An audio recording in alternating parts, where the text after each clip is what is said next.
areas, Brexit, health being among them. Three more key areas this week.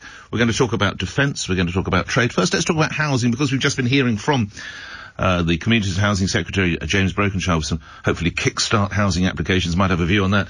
From David Galman, who's Sales Director of Galliard Homes, regularly helps us on housing matters. David, I don't know whether you heard Mr. Brokenshire in the previous half hour. If you are, you can have a quick response to that, then we'll move on to these two. Good morning, David.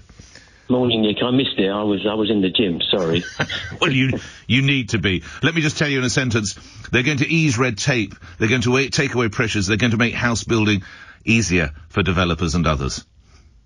Hopefully they will. They keep saying that they're going to. Yes.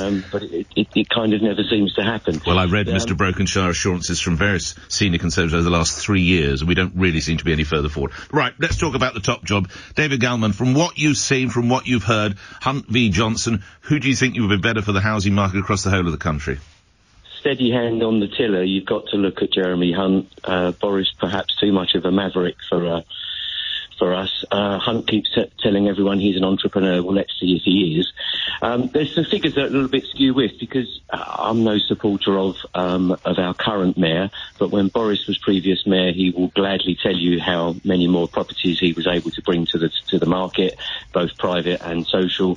However, the economy was wholly different. That was before they decided to hurt the investment market by taking away tax breaks for the investor, making stamp duty tougher, etc., etc. So you could encourage developers like us to build more, to therefore be able to sell quicker, which therefore means if we're building more private property, we're obviously building more social property. Yeah.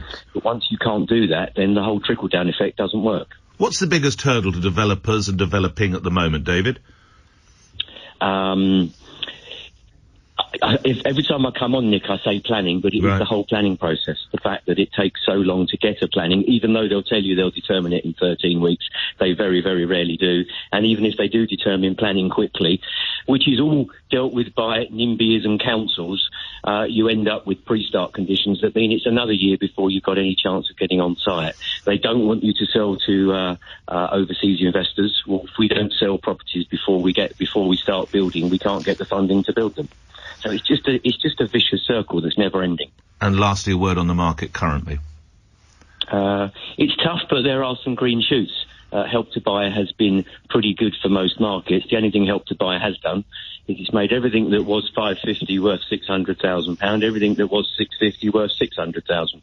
So it's probably levelled itself out a little bit there. So they have to relook at Help to Buy and try and come up with a different solution. Thanks as ever for your help with the housing markets. David Galman is Sales Director of Galliard Homes. Back into the gym with you, David, as I move the conversation into Chris South.